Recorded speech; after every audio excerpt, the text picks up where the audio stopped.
ಎಲ್ರಿಗೂ ನಮಸ್ಕಾರ. ಇನ್ಫೋಸ್ಟ್ರೀಮ್ blogs YouTube ಚಾನಲ್ಗೆ ಎಲ್ರಿಗೂ ಸ್ವಾಗತ. ಈ ವಿಡಿಯೋದಲ್ಲಿ ನಾವು ಯಾವ ರೀತಿ ರೈತರು ಕೃಷಿ ಯಂತ್ರಗಳನ್ನು ಖರೀದಿ ಮಾಡೋದಕ್ಕೋಸ್ಕರ 90% ಸಬ್ಸಿಡಿಯನ್ನು ಸರ್ಕಾರದಿಂದ ಯಾವ ರೀತಿ ಪಡ್ಕೋಬಹುದು, ಅರ್ಜಿಯನ್ನು ಸಲ್ಲಿಸೋದಕ್ಕೆ ಯಾವ ಡಾಕ್ಯುಮೆಂಟ್ಗಳು ಬೇಕಾಗುತ್ತೆ, ಯಾವ ರೀತಿ ಅರ್ಜಿಯನ್ನು ಸಲ್ಲಿಸೋದು, ಪ್ರತಿಯೊಂದರದ್ದು ಬಗ್ಗೆ ಕಂಪ್ಲೀಟ್ ಮಾಹಿತಿಯನ್ನು ಈ ವಿಡಿಯೋದಲ್ಲಿ ತಿಳ್ಕೊತಾ ಹೋಗೋಣ. ನೀವಿನ್ನೂ ನಮ್ಮ ಯೂಟ್ಯೂಬ್ ಚಾನಲನ್ನು ಸಬ್ಸ್ಕ್ರೈಬ್ ಮಾಡ್ಕೊಂಡಿಲ್ಲ ಅಂತಂದರೆ ಇದೇ ರೀತಿ ಇನ್ಫಾರ್ಮೇಟಿವ್ ವಿಡಿಯೋಗಳಿಗೋಸ್ಕರ ನಮ್ಮ ಯೂಟ್ಯೂಬ್ ಚಾನಲನ್ನು ಸಬ್ಸ್ಕ್ರೈಬ್ ಮಾಡ್ಕೊಳ್ಳಿ. ಕೃಷಿಯಲ್ಲಿ ಯಂತ್ರಗಳು ಮತ್ತು ತಂತ್ರಜ್ಞಾನದ ಬಳಕೆಯನ್ನು ಹೆಚ್ಚಿಸುವ ಗುರಿಯೊಂದಿಗೆ ಕರ್ನಾಟಕ ಸರ್ಕಾರ 2001-2002ನೇ ಸಾಲಿನಲ್ಲಿ ಈ ಒಂದು ಯೋಜನೆಯನ್ನು ಪ್ರಾರಂಭ ಮಾಡಿತು. ಈ ಯೋಜನೆಯ ಉದ್ದೇಶಗಳನ್ನು ನೋಡ್ತಾ ಹೋದರೆ ಕೃಷಿ ಕಾರ್ಯಗಳನ್ನು ಸುಲಭವಾಗಿಸೋದು, ಕಾರ್ಮಿಕರ ಕೊರತೆಯನ್ನು ನಿವಾರಿಸೋದು, ಉತ್ಪಾದನಾ ವೆಚ್ಚನೆಯನ್ನು ಕಡಿಮೆ ಮಾಡಿ ರೈತರ ಆದಾಯವನ್ನು ಹೆಚ್ಚಿಸೋದಕ್ಕೆ ಈ ಒಂದು ಯೋಜನೆ ಸಹಕಾರಿಯಾಗಿದೆ.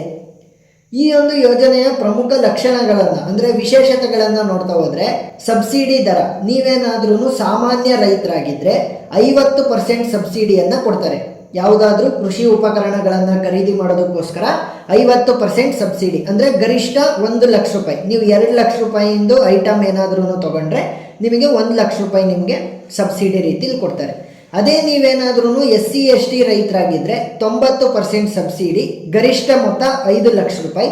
ಮತ್ತು ಮಹಿಳಾ ರೈತರು ಹಾಗೂ ಅತಿ ಸಣ್ಣ ರೈತರಿಗೆ ಹೆಚ್ಚಿನ ಪ್ರಾಮುಖ್ಯತೆಯನ್ನು ಕೊಡ್ತಾರೆ. ಅದಕ್ಕೋಸ್ಕರ ನೀವೇನು ಮಾಡಬೇಕು, ಮಹಿಳೆಯರ ಹೆಸರಿನಲ್ಲಿ ಅರ್ಜಿಯನ್ನು ಸಲ್ಲಿಸಿದ್ರೆ ಆ ಒಂದು ಅರ್ಜಿಗೆ ಹೆಚ್ಚಿನ ಪ್ರಾಶಸ್ತ್ಯವನ್ನು ನೀಡಿ ಸಬ್ಸಿಡಿಯನ್ನು ಬೇಗ ಮಂಜೂರು ಮಾಡುವಂಥ ಸಾಧ್ಯತೆ ಜಾಸ್ತಿ ಇರುತ್ತೆ. ಈ ಒಂದು ಯೋಜನೆಯಿಂದ ನೀವು ಯಾವ ಉಪಕರಣಗಳನ್ನು ಖರೀದಿ ಮಾಡ್ಬೋದು ಅಂತ ನೋಡ್ತಾ ಹೋದರೆ, ಮಿನಿ ಟ್ರ್ಯಾಕ್ಟರ್ 25 HP ನೀವು ಖರೀದಿ ಮಾಡ್ತೀರಾ ಅಂತಂದರೆ ಸಾಮಾನ್ಯ ವರ್ಗದ ರೈತರಿಗೆ 75,000 ರೂಪಾಯಿ ಸಬ್ಸಿಡಿಯನ್ನು ಕೊಡ್ತಾರೆ. SC/ST ರೈತರಿಗೆ 3 ಲಕ್ಷ ರೂಪಾಯಿ. ಪವರ್ ಟಿಲ್ಲರನ್ನು ನೀವು ಖರೀದಿ ಮಾಡಿದ್ರೆ 72,500 ರೂಪಾಯಿಯನ್ನು ಸಾಮಾನ್ಯ ವರ್ಗದ ರೈತರಿಗೆ ಸಬ್ಸಿಡಿಯಾಗಿ ಮತ್ತು SC/ST ರೈತರಿಗೆ 1 ಲಕ್ಷ ರೂಪಾಯಿಯನ್ನು ಸಬ್ಸಿಡಿಯಾಗಿ ಕೊಡ್ತಾರೆ 90%. MB ಫ್ಲೋವನ್ನು ನೀವು ಖರೀದಿ ಮಾಡಬೇಕು ಅಂತಂದರೆ ಸಾಮಾನ್ಯ ವರ್ಗದ ರೈತರಿಗೆ 14,100 ರೂಪಾಯಿ, SC/ST ರೈತರಿಗೆ 25,830 ರೂಪಾಯಿ. ರೋಟೋವೇಟರನ್ನು ಖರೀದಿ ಮಾಡಬೇಕು ಅಂತಂದರೆ ಸಾಮಾನ್ಯ ವರ್ಗದ ರೈತರಿಗೆ 40,000 ರೂಪಾಯಿ, SC/ST ರೈತರಿಗೆ 72,000 ರೂಪಾಯಿ. ಡೀಸೆಲ್ ಪಂಪ್ ಸೆಟ್ಗೆ ಸಾಮಾನ್ಯ ವರ್ಗದ ರೈತರಿಗೆ 15,000 ರೂಪಾಯಿ, SC/ST ರೈತರಿಗೆ 27,000 ರೂಪಾಯಿವರೆಗೂ ಕೂಡ ಸಬ್ಸಿಡಿಯನ್ನು ಸರ್ಕಾರ ಉಪಕರಣಗಳನ್ನು ಖರೀದಿ ಮಾಡೋದಕ್ಕೋಸ್ಕರ ನೀಡುತ್ತೆ. ಈ ಯೋಜನೆಗೆ ನೀವು ಫಲಾನುಭವಿ ಆಗಬೇಕು ಅಂತಂದರೆ ಏನೇನು ಅರ್ಹತೆ ಇರುತ್ತೆ ಅಂತ ನೋಡ್ತಾ ಹೋದರೆ, ಮೊದಲಿಗೆ ಕರ್ನಾಟಕದ ನಿವಾಸಿ ರೈತರಿಗೆ ಮಾತ್ರ ಈ ಒಂದು ಯೋಜನೆ ಅಪ್ಲೈ ಆಗುತ್ತೆ. ಕನಿಷ್ಠ ನಿಮ್ಮ ಹತ್ರ 1 ಎಕರೆ ಜಮೀನು ಇರಬೇಕು. ಯಾರ ಹೆಸರಲ್ಲಿ ಜಮೀನು ಇರುತ್ತೆ ಅವರೇ ಈ ಒಂದು ಯೋಜನೆಗೆ ಅರ್ಜಿಯನ್ನು ಸಲ್ಲಿಸಬೇಕು. ರೈತರ ಗುರುತಿನ ಕಾರ್ಡ್ ಅಂದರೆ FID ಅಂತ ಇರುತ್ತೆ, ಅದು ನಿಮ್ಮ ಹತ್ರ ಇರಬೇಕಾಗತ್ತೆ. SC/ST ಸಣ್ಣ ರೈತರು ಇರ್ಬೋದು ಮತ್ತು ಮಹಿಳಾ ರೈತರಿಗೆ ಜಾಸ್ತಿ ಪ್ರಾಶಸ್ತ್ಯವನ್ನು ನೀಡಲಾಗುತ್ತೆ. ಅರ್ಜಿಯನ್ನು ಸಲ್ಲಿಸುವ ವಿಧಾನವನ್ನು ನೋಡ್ತಾ ಹೋದರೆ ನೀವು ಆನ್ಲೈನ್ನಲ್ಲೂ ಕೂಡ ಸಲ್ಲಿಸ್ಬೋದು, ಆಫ್ಲೈನ್ನಲ್ಲೂ ಕೂಡ ಸಲ್ಲಿಸ್ಬೋದು. ಆನ್ಲೈನ್ನಲ್ಲಿ ಕರ್ನಾಟಕ ರೈತ ಮಿತ್ರ ಪೋರ್ಟಲ್ನಲ್ಲಿ ಕೃಷಿ ಯಾಂತ್ರೀಕರಣ ಯೋಜನೆ ಫಾರ್ಮ್ ಇರುತ್ತೆ. ಆ ಫಾರ್ಮನ್ನು ಭರ್ತಿ ಮಾಡಿಬಿಟ್ಟು ಯಂತ್ರದ ವಿವರ ಮತ್ತು ಖರೀದಿ ಮಾಡಿರುವಂತಹ ದಾಖಲೆಗಳ ವಿವರಗಳನ್ನು ನೀವು ಅಪ್ಲೋಡ್ ಮಾಡಿ ಈ ಒಂದು ಯೋಜನೆಗೆ ಅರ್ಜಿಯನ್ನು ಸಲ್ಲಿಸ್ಬೋದು. ಆಫ್ಲೈನ್ನಲ್ಲಿ ನೀವೇನಾದ್ರೂ ಅರ್ಜಿಯನ್ನು ಸಲ್ಲಿಸಬೇಕು ಅಂತಂದರೆ ಸ್ಥಳೀಯ ಕೃಷಿ ಇಲಾಖೆ ಅಥವಾ AEO ಕೃಷಿ ವಿಸ್ತರಣಾ ಅಧಿಕಾರಿಯನ್ನು ನೀವು ಸಂಪರ್ಕ ಮಾಡಬೇಕಾಗತ್ತೆ. ಅರ್ಜಿ ಫಾರ್ಮನ್ನು ಪಡೆದು ಭರ್ತಿ ಮಾಡಿ ಅಗತ್ಯವಿರುವಂಥ ದಾಖಲೆಗಳನ್ನು ಕೊಟ್ಟು ಅರ್ಜಿಯನ್ನು ಸಲ್ಲಿಸಿ ರಸೀದಿನ ಪಡ್ಕೋಬೇಕು.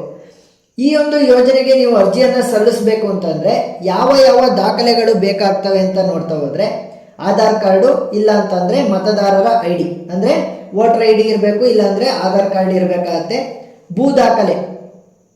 ಭೂ ದಾಖಲೆಗಳಿರಬೇಕಾಗತ್ತೆ, ಅಂದರೆ ನಿಮ್ಮ ಜಮೀನಿನ ದಾಖಲೆಗಳಿರಬೇಕು. ಬ್ಯಾಂಕ್ ಪಾಸ್ಬುಕ್ ಇರಬೇಕಾಗತ್ತೆ. ರೈತರ ಗುರುತಿನ ಚೀಟಿ FID. SC ಅಥವಾ ST ರೈತರಾಗಿದ್ದರೆ SC/ST ಪ್ರಮಾಣ ಪತ್ರ ಇರಬೇಕಾಗತ್ತೆ ನಿಮ್ಮ ಹತ್ರ.